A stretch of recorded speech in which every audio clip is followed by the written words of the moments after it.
Alrighty, welcome to Dave's Cooking Show, and for you today we have a fajita burger, kind of a little twist on pretty much classic cheeseburger.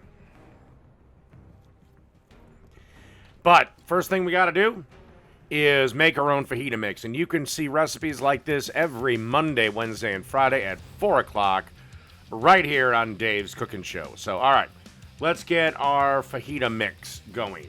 What you want to do is 4 teaspoons of chili powder. By the way, always buy spices in bulk. Don't buy the pre-bottled ones. Go to your produce section and they should have bag spices. They're way cheaper, and get yourself some spice jars and labels. Always buy spices in bulk. And you want 2 teaspoons of ground cumin.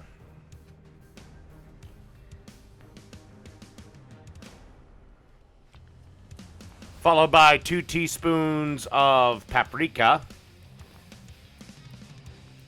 Any paprika you like. Smoked, sweet, Hungarian, regular, it's fine.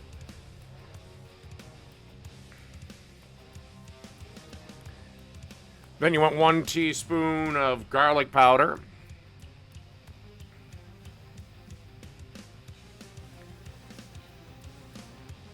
And a teaspoon of onion powder, although I might have mixed up the powders, but same thing.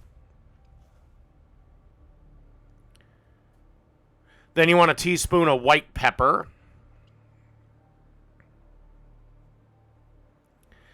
And a teaspoon of chipotle powder.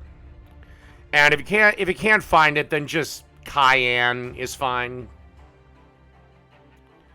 So, but I like the chipotle.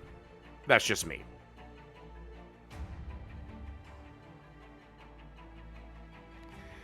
Oh, and I did add a little bit of cayenne as well. About a half a teaspoon. But again, if you can't find it, and then just mix this around and set aside. All right, let's get work on the burgers. Okie dokie. Let's get on to making the meat. This is 2 pounds of 80/20 ground chuck I got in the stand mixer here. And you want to add all that seasoning mix we made up earlier. And then put this thing down and mix on low for a couple of minutes till it's basically incorporated. Okay, so time to learn a little bit of a burger hack.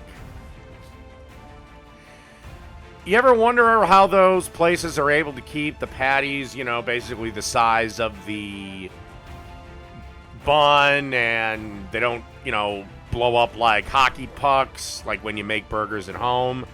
And I'm getting progressively pissed with my autofocus. Here's a real simple way to make thin patties that will balloon up when they cook, proportional to the bun.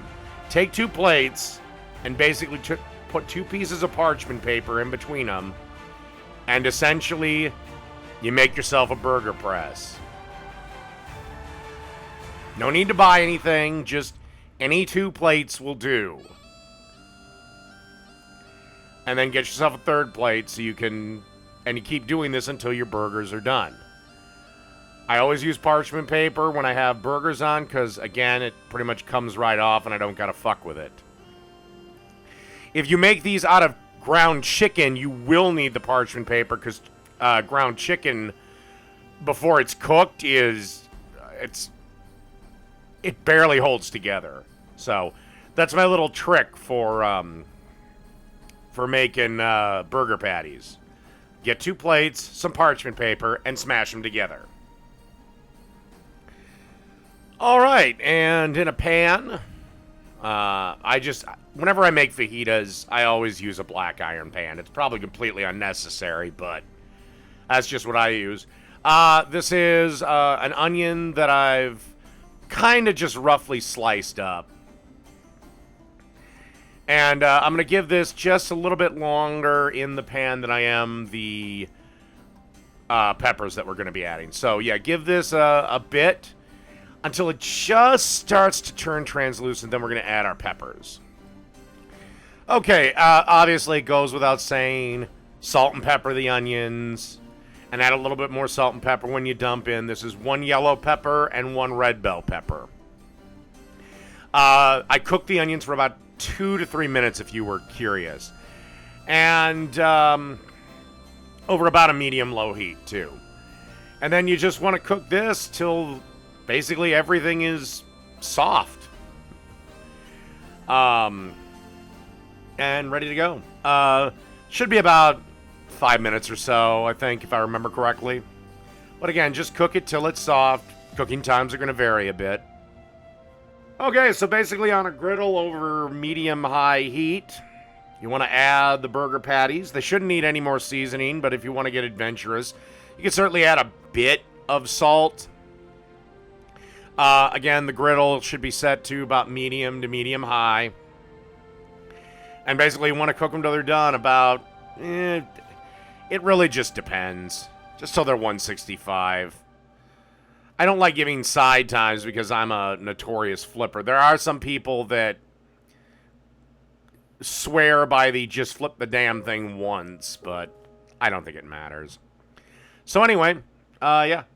See you in the next step. All right. Through the magic of cooking show editing, these burgers here are done. Well, nearly done. They got one more thing they got to do. Give them one last flip. And it's time to add the cheese. Because what's a burger without cheese? It's just Salisbury steak. Anyway, you want 2 slices of a nice mild cheddar. Add a little water to help the melting process along. And pull them off and we'll be ready for the next step. I also would let them rest for about a minute. Just to have everything kind of jump back in, or get settled down in there. All right, next step. Okay, got a nicely toasted bun. And we have that patty with all the lovely cheese. And then we got that lovely fajita mix. I don't know why I'm trying to make it look all pretty, but do what you gotta do.